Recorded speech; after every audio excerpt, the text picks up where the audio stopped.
سلام خوشگلای من، چطورین؟ امروز اومدیم با آموزش این انار خیلی خوشگل و جذاب که برای شب یلدا خیلی خوبه.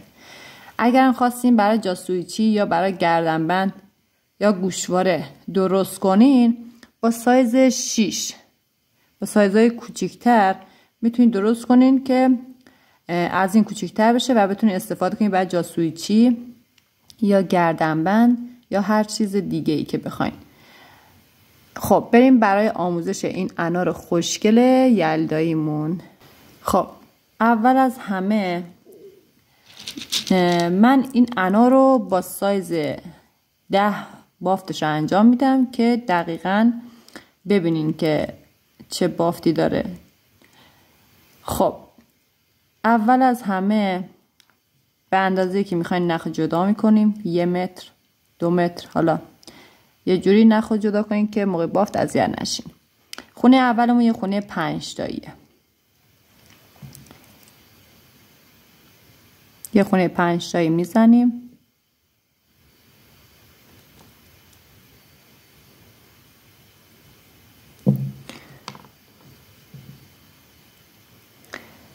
و این دونه آخر رو توی دستمون نگه میداریم و میخوایم گره محکم رو انجام بدیم.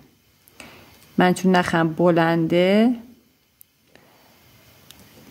سعی میکنم که خب قبل از اینکه گره رو محکمش کنم اول نخا رو همسر میکنم.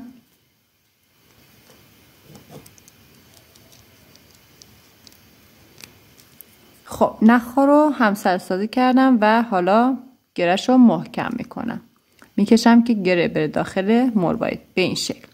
حالا دور تا دور روی دونه دونه این مرواریدها خونای 6 تایی میزنیم. روی هر کدوم از این مرواریدها یه خونه 6 تایی میزنیم. یه دونه که پایین دارم و 5 تای دیگه داخل نخ میندازم.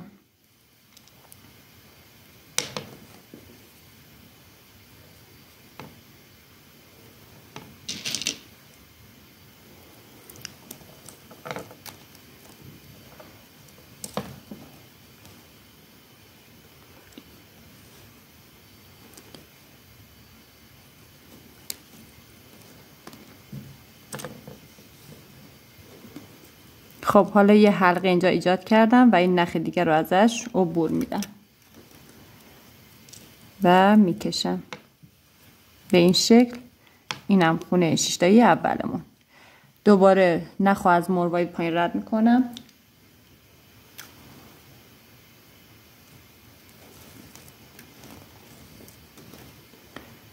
و 2 تا پایین دارم، 4 تای دیگه داخل نخ بالا میندازم و خونه 6 تایی رو میبندم.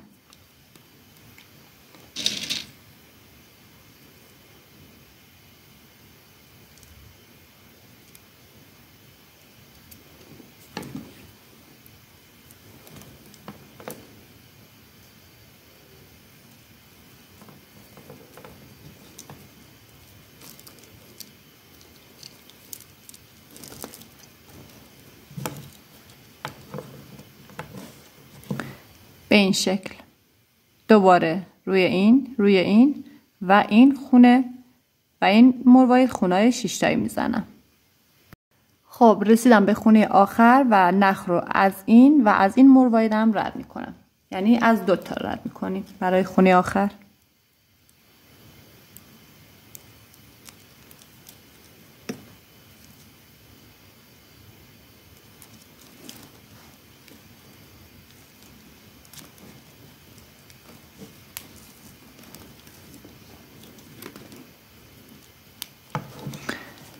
و حالا 3 تا پایین دارم و با 3 تای دیگه خونه 6 تاییمو میبندم.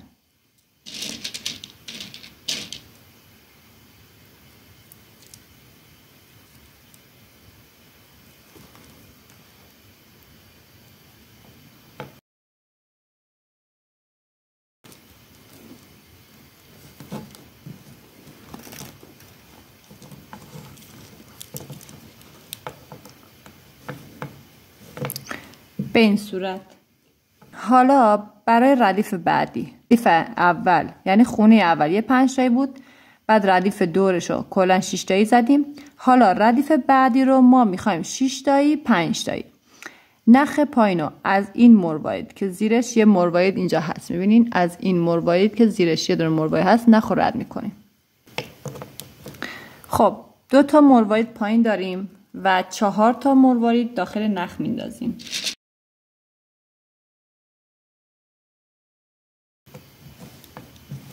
به این شکل. حالا نخ پایینو از این یه دونه مروارید رد میکنم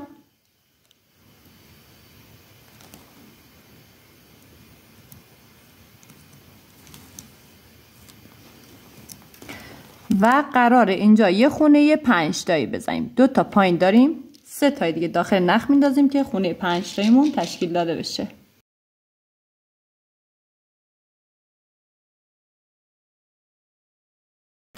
به این شکل. حالا خونه بعدیمون 6 تایی میشه و ما باید نخمون رو از این مروارید و از این مروارید رد کنیم، یعنی از این 2 تا رد میکنیم که یه خونه 6 تایی تشکیل بدیم.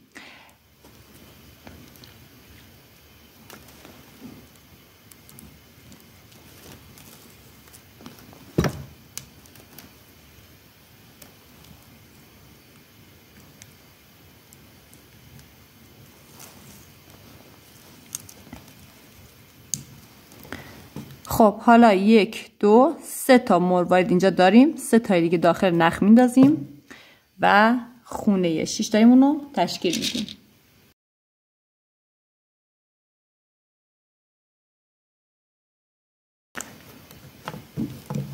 به این شکل.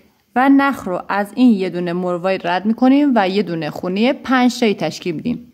دوباره باز نخو از این 2 تا رد میکنیم خونه 6 تایی، نخو از این یه دونه خونه 5 تایی، نخو از این 2 تا خونه 6 تایی، نخو از این یه دونه خونه 5 تایی تا آخر دور تا دورش. به همین شکل از خونه 6 تایی شروع کردیم و آخرین خونه‌مون باید خونه 5 تایی باشه که تموم میشه بچه‌ها. دور تا دور رو بزنیم و بیایم. خب رسیدم به خونه آخر و نخ رو از این 2 تای دیگه رد کردم و با 2 تای دیگه خونه 5 تایی رو میبندم.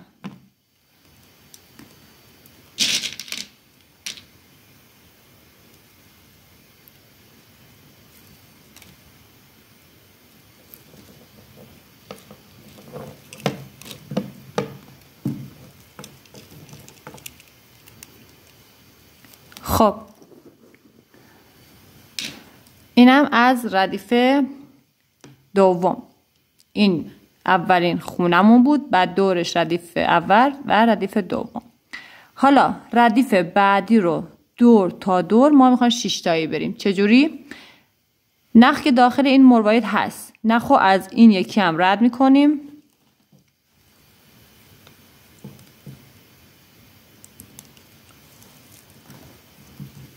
خب که بشه این 2 تا و با 4 تا مروارید دیگه خونه رو میبندیم.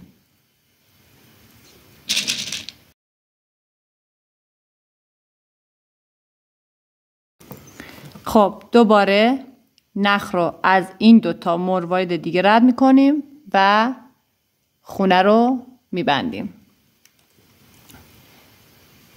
با 3 تا مروارید که بندازیم داخلش، داخل نخ بالا، خونه 6 تاییمون تشکیل داده میشه.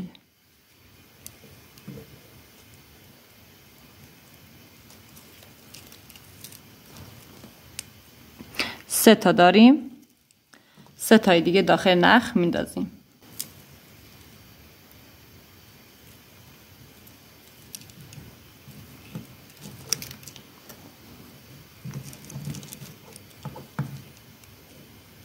به این صورت خونه 6 تای دوم.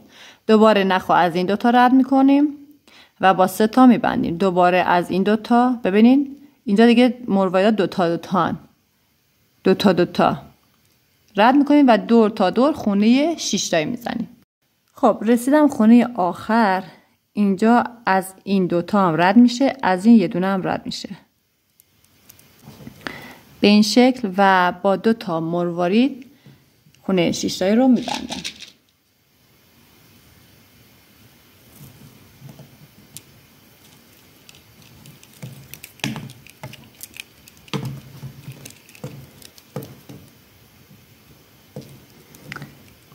به این شکل.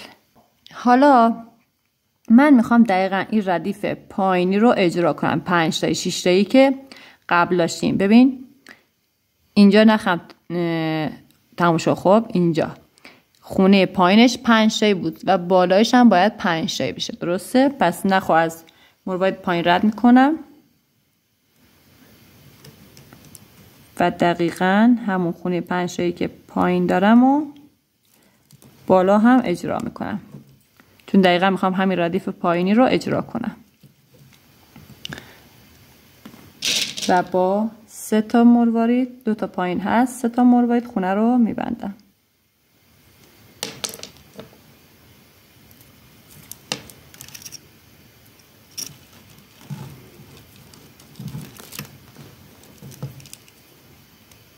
به این شکل. اینجا یه خونه 5 تایی، اینجا میخونه 5 تایی. حالا خونه بعدیمون این 6 تایی بود، اینجا هم یه خونه 6 تایی.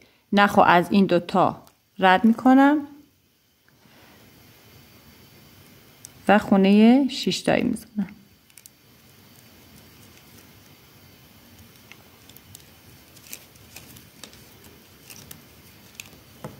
سه تا پایین دارم، با 3 تای دیگه خونه رو میبندم.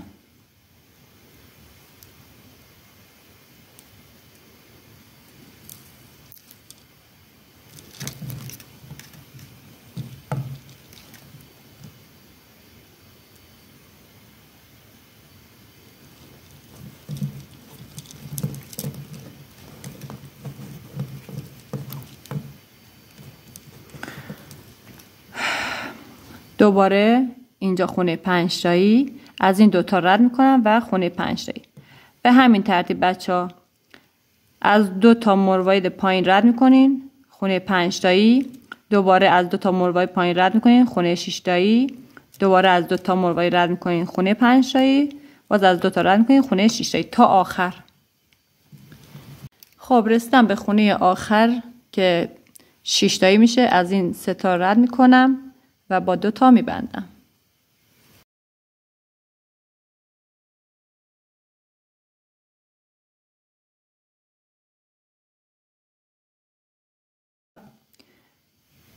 نخ رو از این رد میکنیم، از این و از این 2 تا. ببینید نخ اینجاست، از این 2 تا هم ردش میکنیم و یه خونه 6 تایی تشکیل میدیم.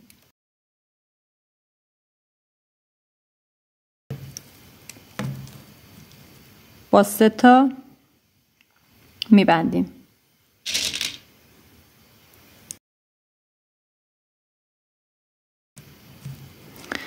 خب دوباره نخ اینجاست، از این و از این و از این 3 تا از این و از این رد میکنیم.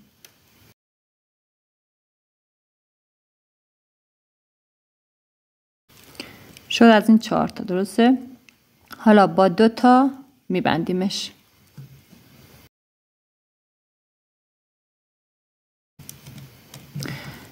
مجدد نخ رو از این و از این رد میکنیم، از این مرواریدایی که روی به هم دیگه قرار دارن.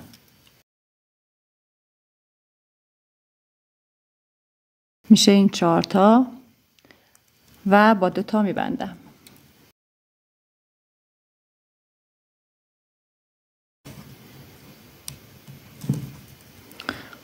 دوباره از این و از این رد میکنم.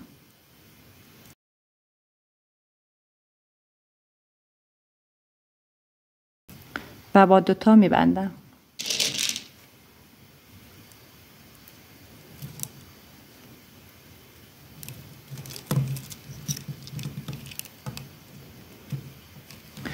حالا نخ رو از این و از این رد میکنیم. این و این، یعنی از 4 تا رد میکنیم.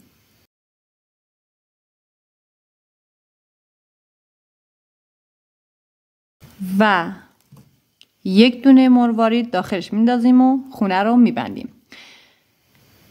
و یه خونه 6 تایی اینجا تشکیل داده میشه و اینجا هم یه دونه خونه 5 تایی تشکیل داده میشه با یه دونه مروارید که بسته میشه. دقیقا مثل این ور که با یه خونه 5 تایی شروع کردیم، اینجا هم تهش خونه 5 تایی تشکیل داده میشه.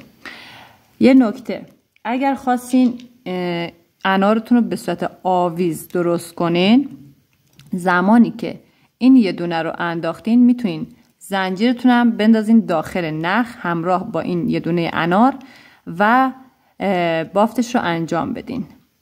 اگه خواستین انارتون آویز باشه یا یه انار کوچیک درست میکنین و میخواین جا کلیدی باشه براتون یا میخواین گردن بندش کنین، هر کار میخواین بکنین، این خونه آخر که خواستین ببندین زنجیرتون رو بندازین داخلش یا حلقتون رو یا هر چی که میخواین بهش وصل کنین رو داخل نخ بندازین.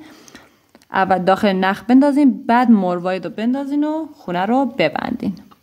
من فعلا نمیخوام چیزی رو بهش آویز کنم، برای همین فقط یه دونه مروارید میندازم و میبندم. این خونه شیشه آخر، ببینید یه خونه 5 تایی تشکیل داده شد و نخا رو کلا دیگه جمع میکنیم. حالا چه این ور که خونه 5 تایی داره چه این سمت، چون دو طرفش عین هم شده. خب اینجا اگه خواستین چیزی رو آویز کنین که آویز میکنین، حالا هر چیز. و از این خونه اولی که 5 تایی بود شروع میکنین. اگه نخواستین چیزی آویز کنین که نخ این سمتتون بلند بود، که خب از همین ور اون بافتی که من بهتون میگم انجام میدین. اگه نه خواستین این ور چیزی رو آویز کنین، آویز میکنین و اون سر انار رو روی این 5 تا اجرا میکنین. فرقی نمیکنه روی این 5 تا یا روی این 5 تا، چون دو طرفش عین هم شده. حالا من همین طرف که نخ دارم همین طرف اجراش میکنم، چون نمیخوام اینجا چیزی رو بهش آویز کنم، پس سر انارم هم همین سمت میزنم. این خونه 5 تایی رو ما روی دونه این مروایدا خونه‌های 5 تایی دیگه میزنیم. روی هر کدوم از این مروایدا یه خونه 5 تایی بزنیم. یه دونه که پایین داریم 4 تایی دیگه داخل نخ میندازم و یه خونه 5 تایی تشکیل میدم.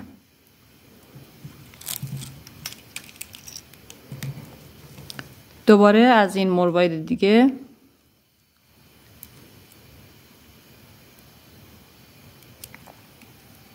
شما دور تا دور این خونه 5 تایی دور تا دور روی مروایدش خونای 5 تایی مثل من اینجوری بزنین و بیاین. خب رسیدم خونه آخر، مروایدم از این پایینیه و از این بغلی رد کردم و با 2 تا مروارید خونه 5 تاییمو میبندم.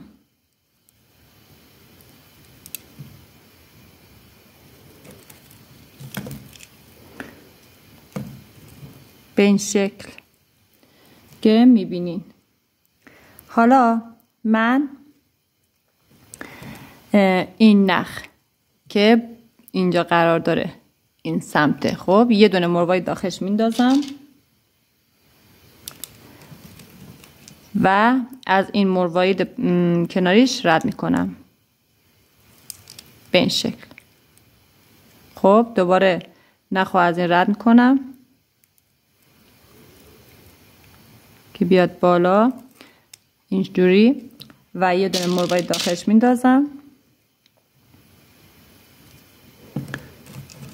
و از این رد میکنم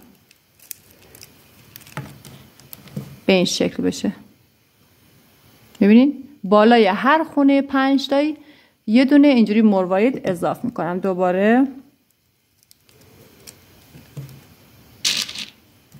از این رد کردم و یه دونه توی این نخ میندازم و از این یکی دیگه ردش میکنم. دوباره به همین ترتیب. نخ این سمتتون کوتاه بود یا کوتاه شد میتونین از نخ دیگه تون هم استفاده کنین. خب من این رسید به این بر انگار. دوباره